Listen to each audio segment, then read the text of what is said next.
All right, they're on your left, they're on your right, they're in front of us, they're behind us. They can't get away this time. That is a quote from Chesty Puller, commanded the 1st Marine Regiment while the 1st Marine Division was surrounded by the Chinese and North Koreans forces at the Chosin Reservoir. Outnumbered at least 8-1, some saw a crisis, but Chesty saw an opportunity to be able to attack in any direction and hit some enemy forces. And the reason why I read that quote is because of my guest today is a 20-year United States Marine Corps veteran, Chief Warrant Officer Three, Robert K12 Krolikiewicz. Got it. Yep. I got it. So thank you very much for joining me on this podcast. It's a pleasure to have you. Oh, thank you very much for having me. So we have a mutual friend in common that set this up, which was a great opportunity for me to have you on. You were in the infantry, counter intel, and you deployed to Afghanistan and Iraq. From my understanding, you also been to the Philippines and Norway. So, that is one heck of a resume to be running a survival school. I appreciate that. Thank you. So my boot camp experience, the reason why I went to boot camp and joined into this wonderful Marine Corps is maybe because I really wasn't going anywhere specific. I graduated high school. I was managing a McDonald's, and I looked around. I said, I'm not doing this for the rest of my life. And I joined, went down to the recruiter. He showed me one of those fancy Time magazines, Staff Sergeant Lee, remember his name.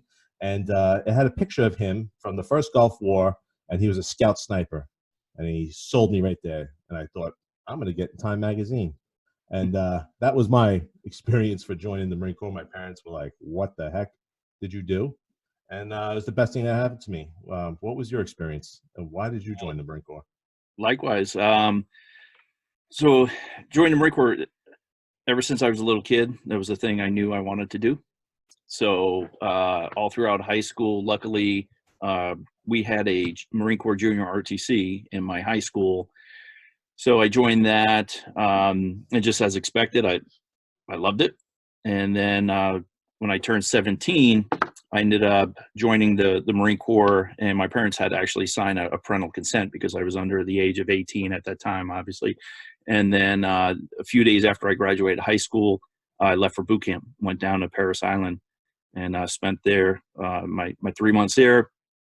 And then I was an infantryman, 0311. Went through the School of Infantry down at Camp Lejeune. And then while I was there, there was a screening team that came down from the Marine Barracks 8th and I. And so I screened for that. I got accepted, went up to 8th and I for first couple of years. And then, from there, my career just exploded. I had an opportunity to go on embassy duty. I went and did a few years on embassy duty out in Honduras and Germany. And at that point, I was about at the 5-year mark, and then just realized this is my career. It was exactly how I hoped it would be, and it was. So I reenlisted again, and at that point, I transferred out of the infantry specialty, or MOS, into the counterintelligence field. And then from there, retired in 2011 as a counterintelligence officer. So you did your 20-year career, and you made Chief Warrant Officer Third, correct? Yep. When did you make the transition from enlisted over to Chief Warrant Officer? The program was offered to you? No, so I was at my 12-year mark, and then I was thinking that I made it to Gunny. I was in E7 at the time, and just decided which route I wanted to go. That's impressive, by the way. 12-year hit Gunny. Oh, thank you. So then at that point, I knew I wanted to stay at the operational level. If I continued, as a senior staff NCO, possibility was that I'd be stuck in some staff position somewhere. So as a Chief Warrant Officer, I stayed at the company level as a counterintelligence team leader, and a few years later, was able to retire still as a Chief Warrant Officer. And Chief Warrant Officers are supposed to be the technical experts, the experience within the field that they're in. And yours being counterintelligence, what kind of training did you have to go through with counterintel? So there's the counterintelligence school is in Virginia, and the counterintelligence field is not an entry-level MOS. So someone just now joining the Marine Corps cannot just choose counterintel as a field. They have to be in another MOS for 4 years for the first enlistment. And then after this, if they are deciding to re-enlist, at that point, the counterintelligence field is then open to them, and you have to go through a screening process. And then at that time, we had to do a 6-month OJT period, on job training period, before we even went to the counterintelligence school. And then the school is in Virginia as well. And once you graduate school, you get sent to one of the operational companies. Well, that's I did the 4 years and out, so I commend you for being able to do 20 years. But like I said, I got lucky at the time. I was, pretty much going to re-enlist, and I had a job opportunity and I left. But that's a tough thing to do, 20 years in the Marine Corps. But once you left the Marine Corps, you started a business, and you did some work for another company, I believe, on the West Coast. Tell me what happened after you left the Marine Corps. So when I retired in 2011, I became a government contractor initially. So I did the typical retire on a Friday, come back to work Monday, as a contractor. And so I stayed with one of the contract companies for a while. We moved out to the West Coast in 2012, and that's when I decided to incorporate as a K12 Survival, and been running it ever since. Your training at within the Marine Corps gives you all the training you need to run an operation like this. Sure. What kind of training did you do? I believe you went to SERE school, which is explain to those who don't know what SERE school is, what it is. So SERE school is the military survival school, for lack of a better term, and it's spelled SERE, and it stands for survive, evade, resistance, escape. And so each letter represents a different function of the school, where the S obviously is the survival piece. So we go through a certain amount of time learning specific survival skills. The evasion piece is where we learn to evade the enemy. Worst case scenario, we're caught behind enemy lines or something, and we need to evade. Resistance is the fun part. That's where we are captured, and we are taught how to basically resist captivity, interrogations. We learn different techniques through that way. And that's where a lot of the horror stories from SERE school, are created, as the resistance phase. And then the E is the escape. So we learn techniques on how to escape if you do become, captured and held in a prison camp. Escaping is the ultimate goal. How long is that training? How long is that school? SERE school, I believe, is 2 to 3 weeks. I can't remember.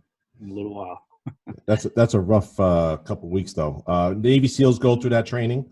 All the special operators basically go through SERE school. So I mean, you've got experience at the level with SERE as a Navy SEAL, Special Forces, Green Beret, so on, Delta Force. They all go through that training. So I mean, that's pretty high-end training. There are different levels. Yeah, absolutely. So the special operations community definitely goes through SERE, as well as a lot of air crews. They as well go through it. Actually, I think do pilots have to go through that school? Yeah, all pilots and air crew, just in case. Just in case there's a crash, right? Right, exactly. So what point did you realize, because you leave in the Marine Corps, were you ready to say, okay, I'm going to transition into basically it's like an extension of your Marine Corps life when you leave and you get into operating a business that teaches you how to survive and evade and resist, when you put this company together, K12, how much of what you learned and what you trained on is implemented into that? A very large amount. The many great things about the Marine Corps. Of course, there's a leadership, portion of it where every Marine that gets out, you're instilled with these leadership qualities that can transfer easily over to the civilian world.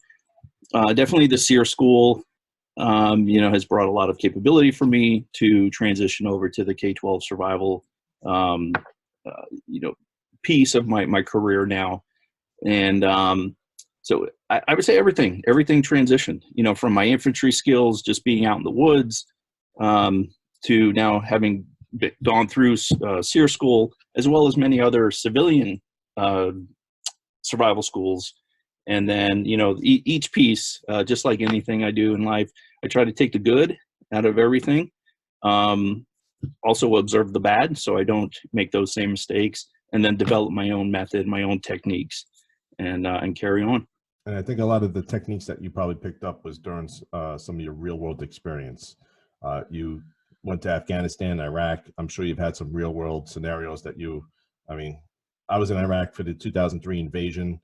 I spent 10 months there. A lot of things that you do, like, no matter how much you train, you're constantly learning, and you constantly have to reteach yourself, and things are different in every other landscape. So, the only desert training I got prior to deployment was when they sent us to 29 Palms for a month to do the workup for the deployment. And that was my first desert experience, and I was completely miserable. I'm like, what the is going on? And then my good buddy in my fire team got just before we went to 29 Palms, had a what do you call it? He got poison ivy, so it started blistering up as we were there. That's the worst. And in 29 Palms, now his blisters are bursting, and he's he's wrapping it up, and it was just like a miserable experience for him and for me, and then we end up deploying for 10 months. So you have to pick up and learn new things. And when you're in Iraq, it's a totally different environment, and a lot of things that you pick up, you apply, I'm sure, into your skills. What would you say that you transitioned over that you learned in Iraq and Afghanistan that goes into your school? One thing I think you touched on already, one thing about survival is it is regional. Although there are basic foundation, or there is a basic foundation of priorities and rules that we like to follow, a lot of it depends on the different types of environments. So one thing being in all these different environments is you definitely have to adapt. That's got to be the biggest learning point for being in all of these different environments, because now all of your resources are different. What you might have in Iraq to look forward to survive with is obviously a lot different than what we have here on the East Coast. I can easily go out in the woods right here in my backyard, and I'm in this environment every day. I know the plants, I know the trees, I know the animals. If we go into the desert, obviously things are going to be a lot different. And then if we go from there to an Arctic environment, now we're dealing with a totally different environment and different resources. So you've had the training on multiple, I guess, platforms. You've had the desert training. You've had you did some time in Norway, some training in Norway. So that would be Arctic training, because it is freaking cold up there. Right. Which and then you've been in the jungles of the Philippines. Correct. So you personally have experienced a lot, and it's not something you could learn textbook. It's not something you can learn in a school, from reading. You have to live it. And is that the experience that you get when you go through K12? Absolutely. One of the things I like my students to think about and realize is that I don't teach a outdoor recreation school. It's not, we're not going there to, although a lot of the skills are fun to learn and fun to do, because everybody likes playing with fire. I don't care who you are, once we get to the fire class, that's always one of the best classes. However, I do push the techniques and the just the idea, the mental portion of it, the psychological portion of it, that these skills are for you to use to actually stay alive. You can watch a YouTube video and go in your backyard and try to do something, that you just learned on YouTube. But I try to set the environment for the students to think, okay, look, this is, we're in a real environment, although it is a controlled environment. But what are the things that we need to learn here? Because if it were real, you're not going to have your cell phone. You're not making that call to someone out there. So the things I want my students to understand is, one, the techniques I'm teaching you are to keep you alive. And number two, is to get all of my students to a level of comfort while they're in the woods. So anytime they go out in the woods, they feel comfortable. So if something were to happen, they know what to do to keep themselves alive and hope to get rescued, which I'm sure I would like to think they would. It's a great skill that you should know. I mean, let's look at society today. Everybody's born with a freaking cell phone in their hand or a computer. And I mean, Yep. God forbid, power goes out for a week in this country. 90% of the country is going to lose their minds because they have no idea how to make a fire. Something as basic as that. That is a Right. lost skill that 100 years ago, you had to know how to make fire to heat up your house. You had to know to make fire to cook your food. 200 years ago. I mean, it really was not that long ago that we were dependent on skills that you would learn in a school like yours, just for basic survival. I mean, if I want something to eat, I just go to the supermarket and get it, Taco Bell, and people have this, people want to be satisfied immediately. They don't want to wait. So you're getting people that comes to your school that have never, done, maybe been outdoors or had the woods experience. How do you get them out of their mindset of like, dude, you got to put your cell phone away, because in a real survival situation, you ain't going to have shit. You can't call somebody. You got no cell service in the mountains. You got to actually know how to survive. How do you get them from that mindset of the everyday entitled life into that survival mode? Well, that's really a great question, because the very first topic we cover is the psychology of survival. So the very first topic we talk about is, in the Marine Corps, we called it the warrior mindset. And so we have to get the students to understand that, when all those things are gone, they'll learn quickly. Your cell phone doesn't work. You might be injured. You're going to be dehydrated. There's all these physiological effects, that they're going through, and physical effects. And so we need to discuss those things to better prepare them. So if it does get to that point, hopefully they'll think back to the class and say, oh yeah, that's right, we talked about this. I can expect to feel this way, which of course education across the board on any topic, brings a level of comfort. And when you're in that situation, trying to be as comfortable as you can is where you want to bring yourself, because then you're able to make better decisions and think appropriately, especially if you're not by yourself, but you're with a team or you're with kids. I take my kids, my family out hiking all the time. And although I'm teaching my boys these things, other considerations that I have going on through my head right now is, okay, what if someone was hurt? How do we get out of here? What are we going to do? Now you need to settle their nerves as well, and not only your own. So there's a big portion of the whole mindset, the warrior mindset, or the psychology of survival, that plays a big part of it. And that's something that, like, you get broken when you go to boot camp, and it's it's like easy for them to teach. I mean, they break you down for the 3 months, and then you get that warrior mindset, like mentality, kind of. You got to try to take somebody who was going to go back to work in their office next week, and get that experience. So how do you, I guess, like, do you put them in an environment without? I mean, do you take their cell phones away? Do you take away their ability to contact? No, I haven't. I can. I mean, if depending on what kind of scenario we want to set, but typically I don't.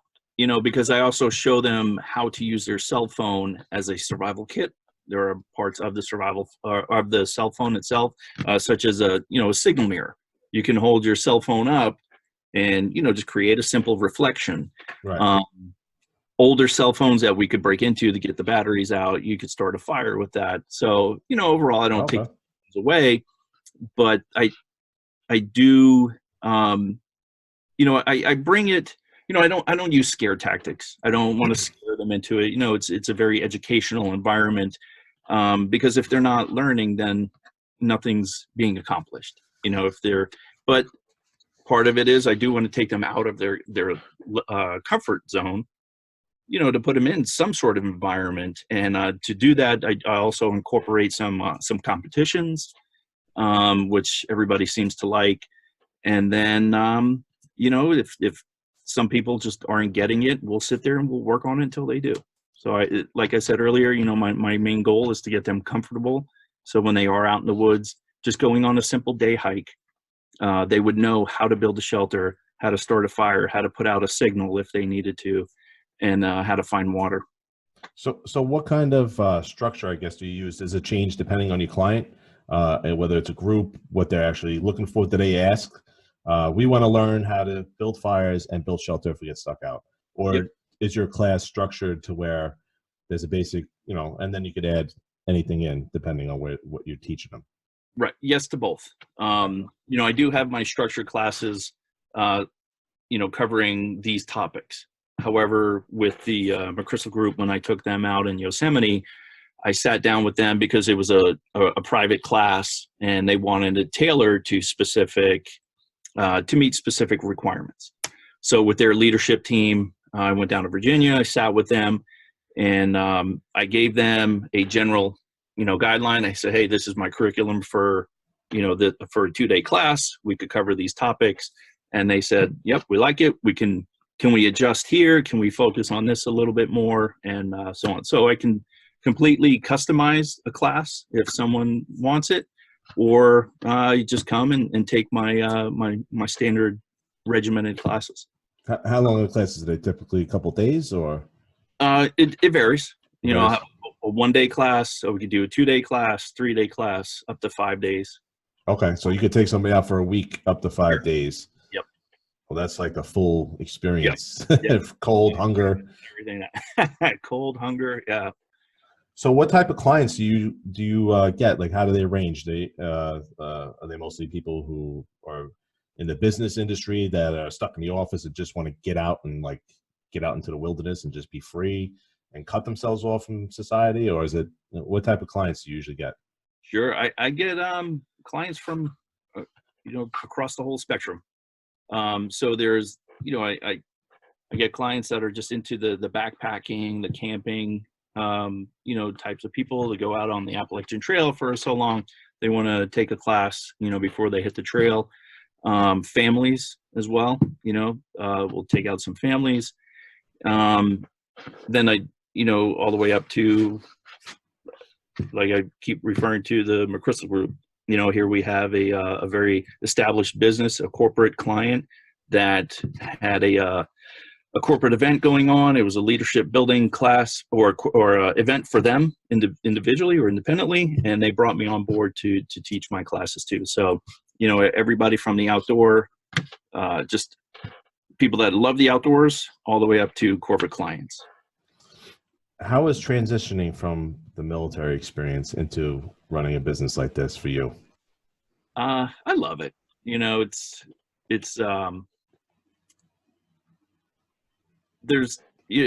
just like running any business. I think it just never stops, especially now with technology.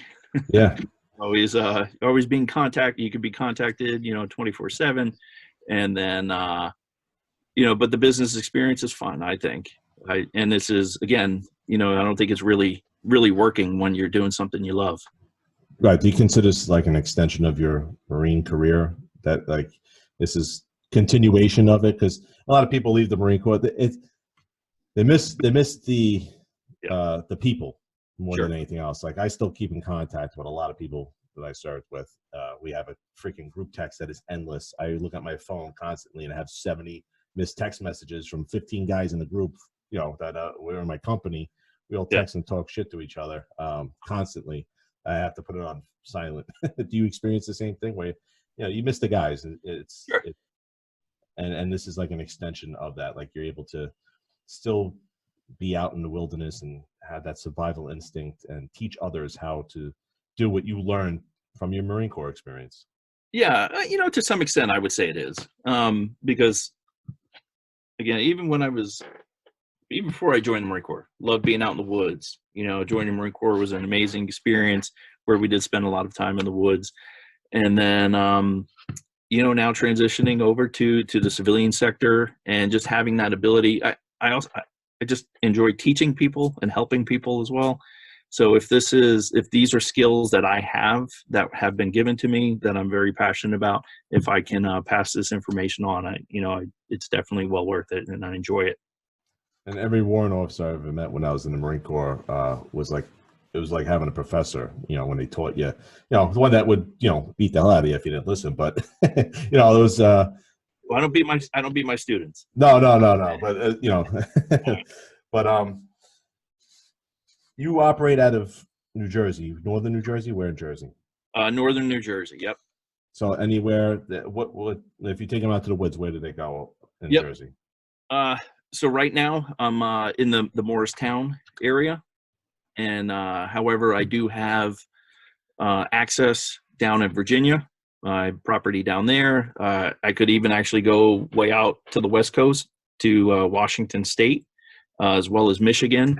So, or I'm actually, I could fly out if someone had a custom class, they wanted to put together and bring me out. I'm definitely on board with that. Well, I know that you do the survival training, and you bring people out and you teach them how to survive.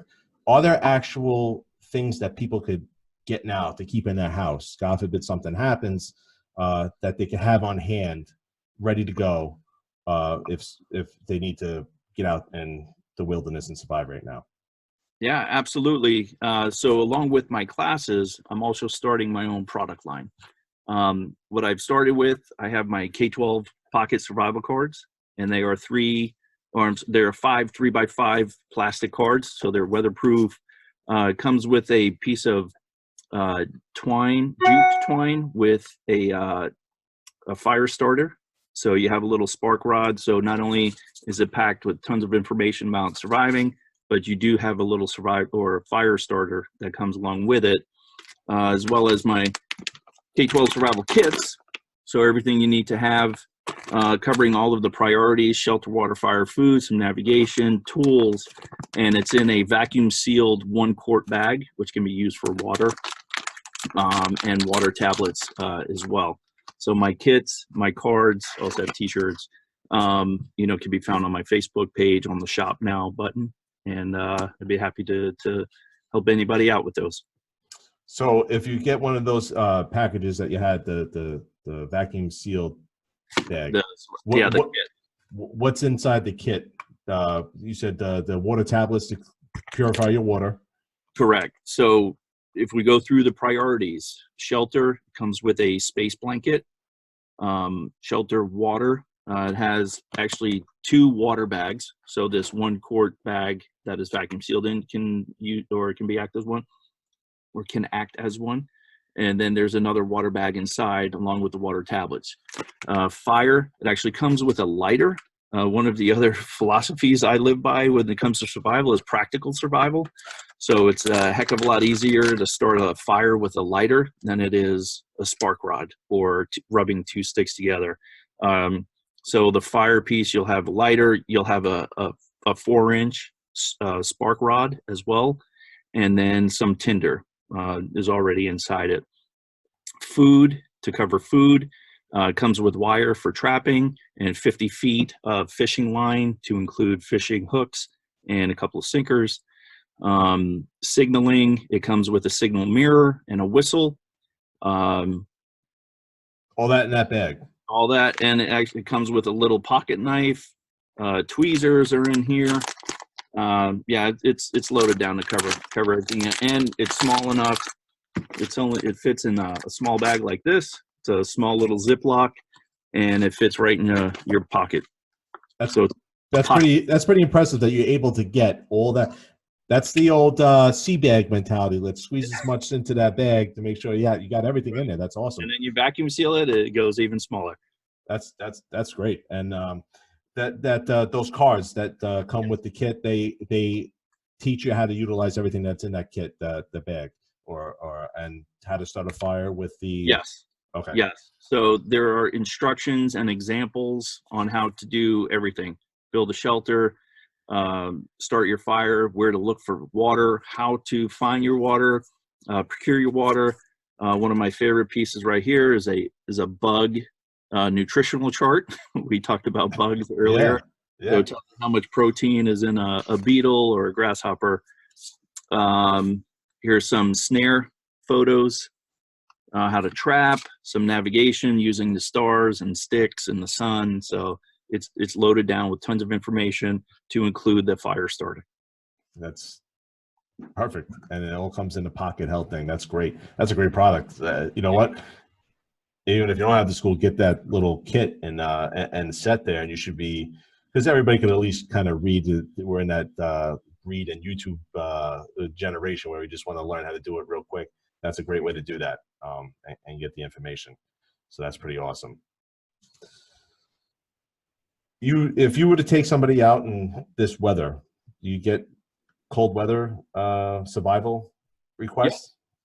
Absolutely. Actually, a client out in Michigan, we were working on that about a year or so ago, and yeah, absolutely, we could put together. Again, we always work on the basics: shelter, water, fire, food, signal, first aid.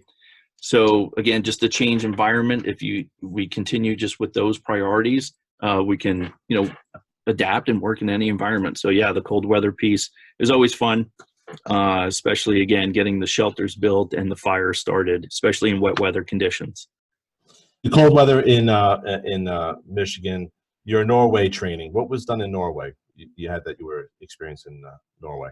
Yeah, so Norway, we did a NATO exercise out there. So we did a few days of cold weather winter survival first, and then we rolled into the exercise. So out there, yeah, we learned a lot of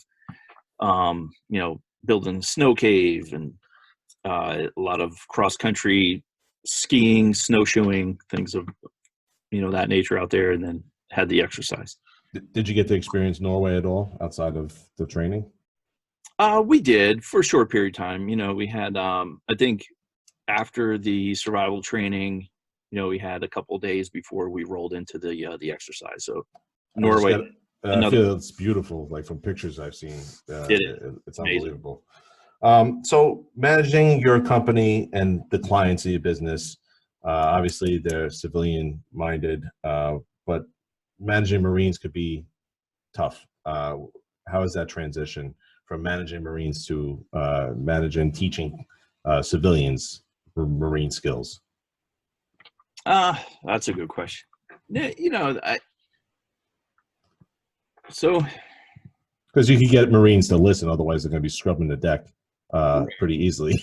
So to keep people. I mean, I guess people who sign up for your classes are focused on actually learning the techniques, right? Because why else would you? Yes. Right. It's very enjoyable. I get to meet all sorts of different types of people, different backgrounds, different experiences, and even during my classes, I learned something as well. A lot of them might have had some sort of prior wilderness training, and they'll teach me something as likewise. So I enjoy it, either way. So to compare, the managing techniques, they're definitely different.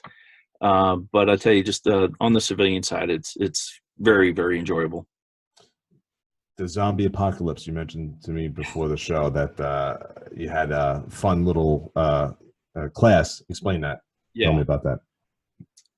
So yeah, one of the, I guess the groups of client, that's a group of like-minded people, are into the whole prepper thing, and a great group of people. And so every year I'll go out there. They're out in Pennsylvania, and put a class together for them and hang out with them for the weekend. The doomsday prep, like the building the shelters and survive in case the world goes to shit type of training? No, I think the whole zombie thing is just used as a metaphor, just to be prepared. Yeah. So we'll go out there and just spend a weekend in the woods and teach them, again, same stuff. Now, food and water. Do you find like different types of mushrooms, or like what type of food would you have to look for if you don't know your surroundings? Right. How would you determine what is good to eat and what is not good to eat? That's a great question. So, when it comes to well, I'll start, start big. So animals, anything with feather and furs, or, are more likely going to be edible. If we want to get into edible plants, edible plants can be challenging because there are poisonous plants, obviously. Actually, even during my classes, I don't really teach too much about edible plants. Just the fact, because again, the environments are different. There are look-alike plants, and any of the plants I do discuss would be very common plants, such as dandelions, cattails. Two outstanding plants that you can easily identify in different parts of the world, especially here in the States. But if we get into more finite, detailed type plants, I won't even take the risk, especially mushrooms. I stay 100% away from mushrooms because they're too easily confused and dangerous. So it's hard to determine the difference with mushrooms. So you wouldn't is it because you might eat one and then it like makes you trip and you're screwed. Yeah, and mushrooms specifically are one plant that if you don't really know what you're doing with mushrooms, then I would stay away from them.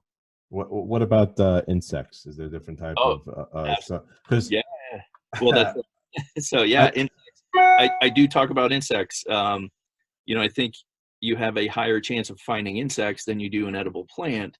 And believe it or not, insects provide more fat, more calories, more protein than a plant would.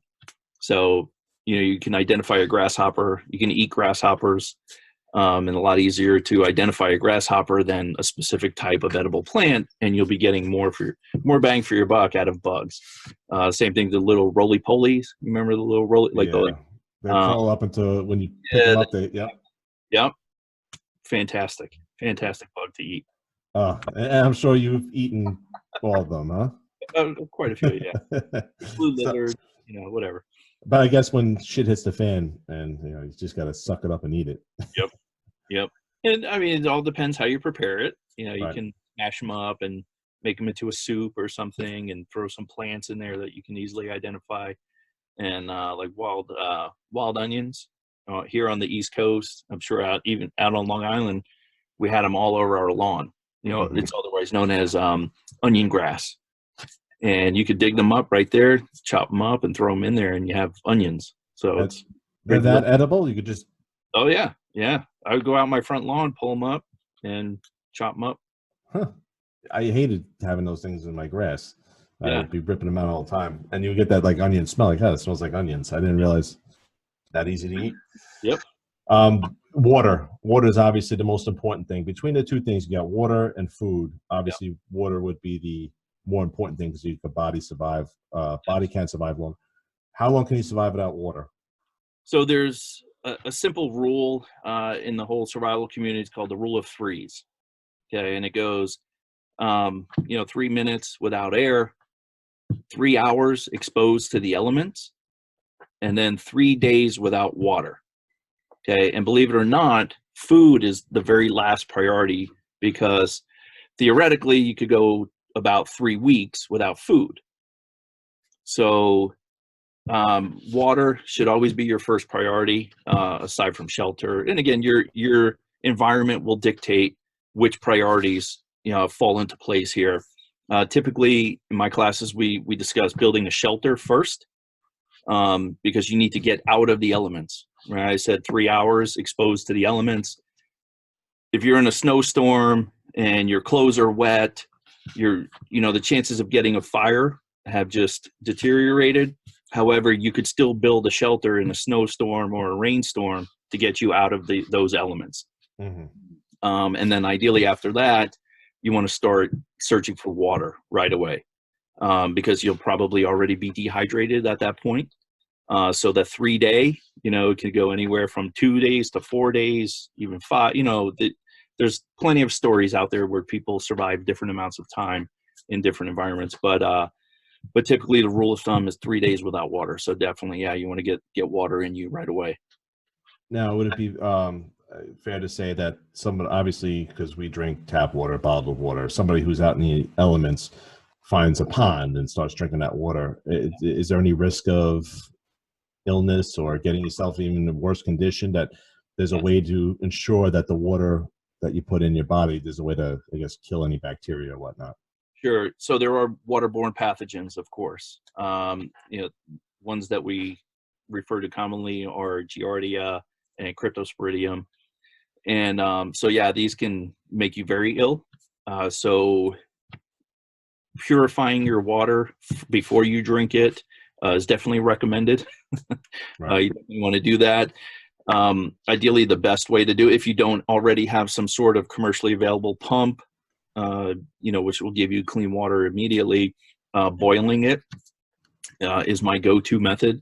So always having some sort of stainless steel container, whether it be a canteen cup, or I use stainless steel water bottles. I carry one stainless steel water bottle with me all the time, for that reason. So the boiling of the water, that trick that you always heard growing up, is legit. That is the safest and best way to get 100%. clean water in the system. Yep. Okay. Yeah. So boiling it, you want to boil it. Right now, according to the CDC, just bringing that water to a boil should kill everything in it. Years past, it ranged anywhere between 5 minutes to 10 minutes of boiling, to make sure everything's dead. And then, just a couple of minutes would be fine. I saw this. Is rainwater another option, though? Is there a certain way that you could, I guess, use the elements to capture rainwater and utilize that as well? Yeah, through leaves, natural crevices, whether there's rocks. Some rocks might already have some sort of. So you would be able to teach somebody how to, I guess, if they're stuck, to trap water or gather water that way as well? Absolutely. That's so in the water portion of the class, we go over, where to find water, how to collect water, and how to purify the water. That's awesome.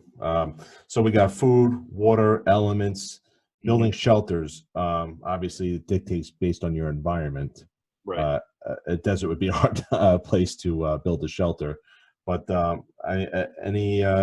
if you're stuck in an element that you're not familiar with, do you teach them how to use just basic structures, or is it more gathering and using wood or to build an actual structure rather than the natural element? No, actually, we'll start with a natural element. So the quicker you could get yourself out of the elements, such as rain or snow, if there's a natural type shelter, such as a cave, even going underneath some of the evergreen trees, they can, they'll have a big, underneath, a lot of their branches initially to get you out of it.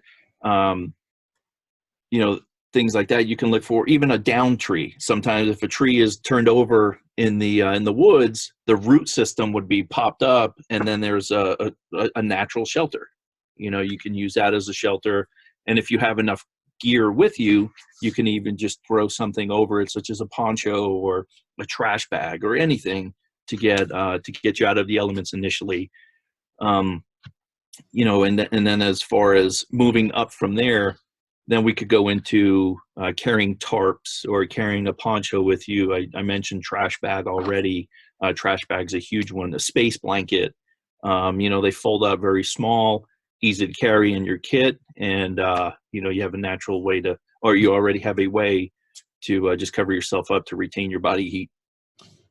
And there's actually a lot of down trees in the woods at all times. Sure. At all times, I've seen, you walk through the woods, there's plenty. So that's I guess, an easy place to use. Do you ever teach anybody to do the old dig down in the dirt with a shovel to build a shelter that way, where you could dig a hole and cover yourself in the top, or that actually retains water if the weather elements get bad? I don't typically teach anybody to dig because I think on the surface there are plenty of other options. Maybe, like a desert environment, you might have to dig in because it's cooler underneath right. the hot sand.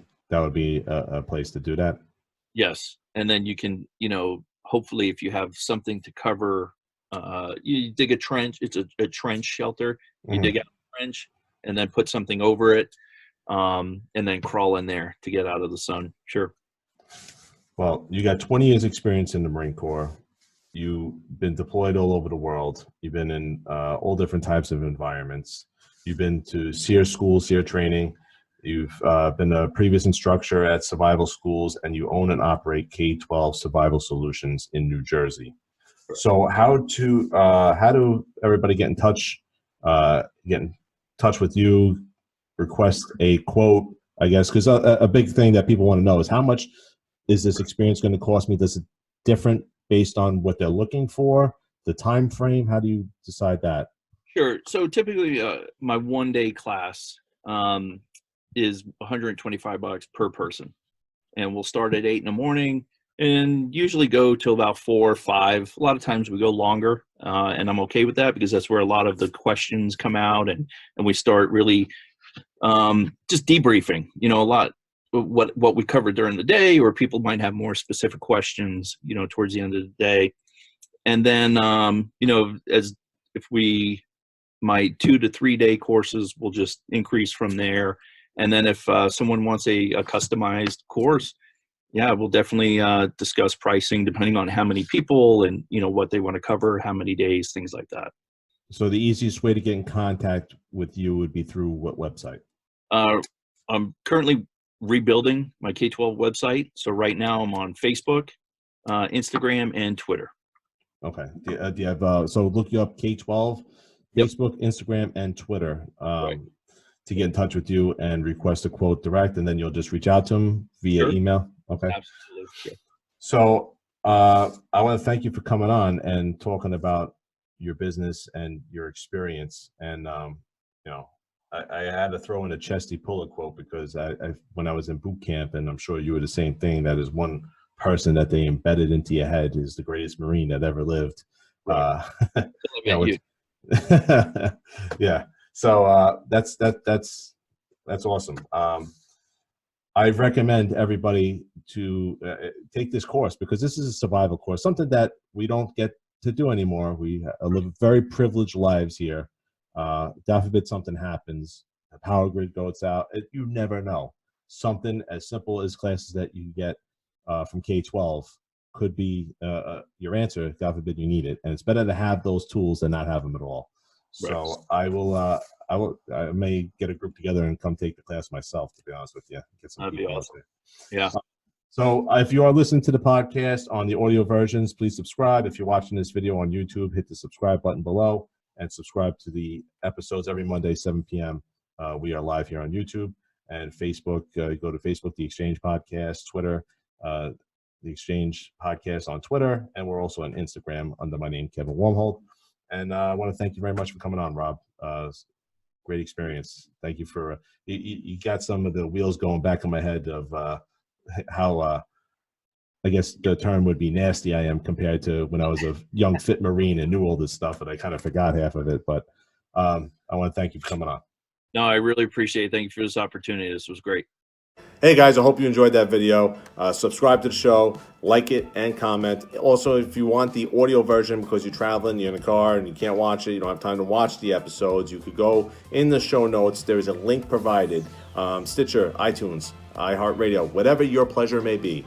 Join me and listen via the audio versions on those other platforms, okay? But I really like YouTube. I like the way it's working out. And if you can, subscribe. The more subscribers, the better the content I can provide you, and it costs you nothing. So I appreciate it. Thanks, guys. I'll see you next time.